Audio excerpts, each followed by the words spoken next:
অনেকদিন পর আমি আর আমির ভাই সুজুকি সাইকেল দিয়ে যাইতেছি আমাদের এলাকার বাগান বাড়ি ঘুরার জন্য।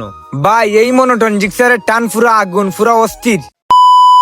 প্রায় 1.5 বছর পর তুমকো চাচ্চুর ল্যাংটাখালের বন্ধু বাড়িতে আইছি। এখন আমরা 2 বন্ধু মিলে যাইতেছি পুকুরে গোসল করার জন্য। আমরা 2 বন্ধু গোসল করার জন্য যাইতেছি আর একটা কথাই ভাবতেছি, যখন আমরা ছোট আসলাম কতই না দুষ্টু আসলাম, আর এখন সময়ের সাথে সাথে পরিবর্তন হয়ে গেছি। এই কথা ওরে বলতে দেরি হইছে, আর দেখেন ও আমারে কি দেখাইতাছে। ভাই এটা কোনো কত হইলো? ভালো হয়ে যাও মাসুদ, এখনো সময় আছে, নাইলে পরে ফস্তাইতে হবে। বাচ্চাকু গায়ে গতরে বড় হইছে, কিন্তু ব্যবহার আচরণ আগের মতোই রয়ে গেছে। হোয়াটসঅ্যাপ গাইস, আমি এখন গোসল করতেছি, ততক্ষণে তোমরা ভিডিওতে লাইক করে চ্যানেলটিকে সাবস্ক্রাইব করে দাও। আপনারা অনেকেই হয়তো জানেন না, বাথরুমে শাওয়ার দিয়ে গোসল করার থেকে বেশি মজা মিলে গ্রামীণ পরিবেশে পুকুরের মধ্যে গোসল করতে।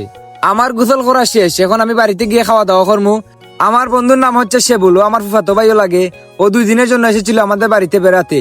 শেবুল আজ চলে যাবে ওদের বাড়িতে, আমি শেবুললে বিদায় করিয়ে দিয়ে আমির ভাই লগে যাইমু সাইকেল দিয়ে বাগান বাড়ি ঘুরতে। একটু অপেক্ষা করার পর আমির ভাইও সাইকেল লিয়ে আইছেন বাগান বাড়ি ঘুরতে যাওয়ার লাগি। আমি সাইকেলে উঠিয়া ভিডিও করতেছি আর ঠান্ডা বাতাস খাইতেছি। আজকের ওয়েদারটা আমার কাছে অস্থির লাগলো। আমি বাড়ি থেকে বের হওয়ার আগে আকাশে অনেক রোদ আসলো, কিন্তু আমি বাড়ি থেকে বের হওয়ার পর আকাশ মেঘলা হয়ে গেছে। ভাই আমার এই ক্ষুদ্র জ্ঞান থাকে, আমি আপনাদেরকে একটা কথা বলবো, যদি আপনাদের কাছে সময় থাকে তাহলে আমার কথাটা মনোযোগ সহকারে শুনবেন। যদি আপনাদের কাছে ভরপুর টাকা থাকে তাহলে এখনই বেরিয়ে পড়ুন প্রকৃতির খুঁজে। একদিন হয়তো কোটি টাকার মালিক হবেন, কিন্তু এই সময়টারে আর আপনি খুঁজিয়া পাইবেন না। আপনাদের সাথে কথা বলতে বলতে আমি চলে আসলাম আমাদের সেই কাঙ্ক্ষিত বাগান বাড়ি। এখন হয়তো আপনাদের চোখে এখানে অনেক কিছু দেখতে মিলবে না, কিন্তু সিজন টাইমে এই বাগান বাড়িতে অনেক ফলের গাছে অনেক ধরনের ফল ফ্রুট ধরে।